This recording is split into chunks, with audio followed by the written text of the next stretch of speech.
Hi guys, it's been a while since I did a face-to-camera video. My roots have grown in quite a bit. So I figured I'd do like a little story time now. So we're coming up on a year of me owning Titan. Basically, I have been riding since I was 11 years old, and I'm 26 now, so I've been riding since I was 11 years old. Having my own horse was never something that was really in the picture. So I spent kind of like the last 2 years before getting Titan riding pretty much the same horse, and I had kind of toyed with the idea of buying a horse for a couple of years before it became like a feasible thing for me to do, and that horse was always in the back of my mind.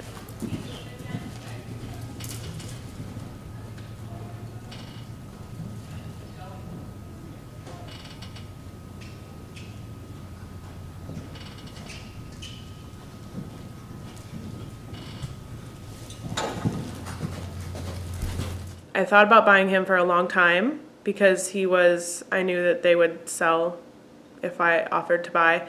In the end, I decided probably not going to be him, unfortunately, that I would buy. So I was just browsing classifieds and looking. So I decided that I would just look at this horse. I would already be passing right through town anyway. We went up and we took a look at him. Basically, I met him. He was very reserved and very quiet and didn't react much other than watching us.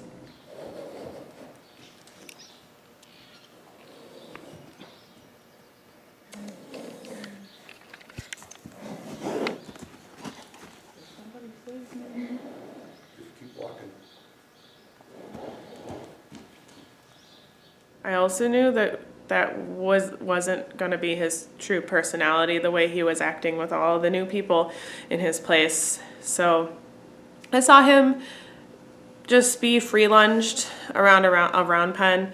I was told that he was very girthy, very sensitive to being tacked up.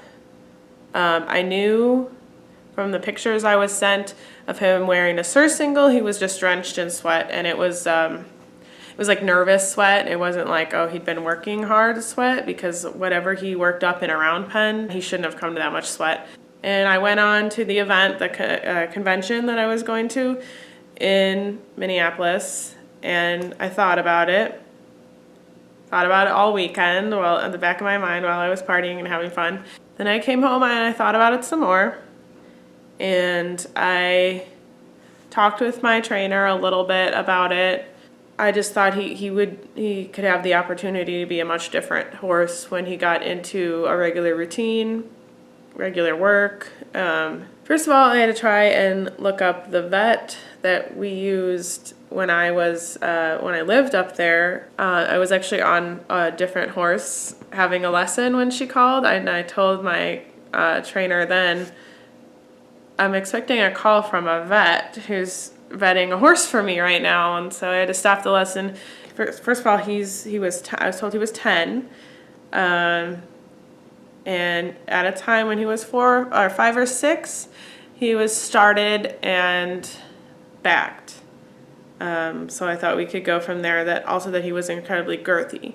So I thought, fine, we'll just get over that. You know, he might be cold backed because he's girthy and sensitive, but we'll see from there.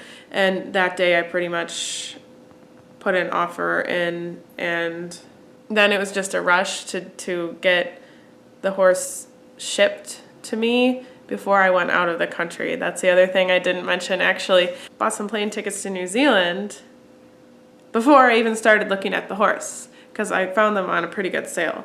So I was leaving the country for 2 weeks. I had contacted a shipper through UShip, and it seemed like everything was going to be fine. Then I get this message through UShip, shipper canceled, with like this message about how somebody slashed my tires in my trailer and now I can't haul anything, and I had to cancel you and the other person I was picking up, and I'm like, oh my God, what am I going to do?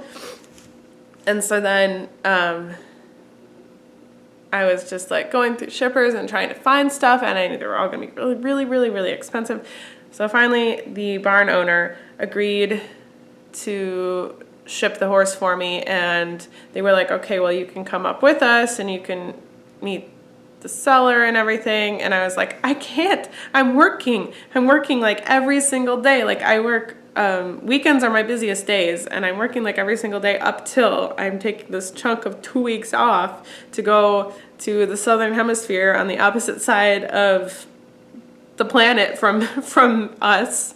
And I woke up a few days before on my regularly scheduled day off, and I drove like 4 hours straight.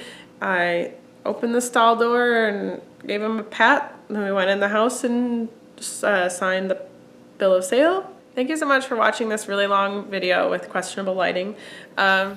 We walked in the woods, and it was good. And we chatted in the woods. Yeah, that was his first time out.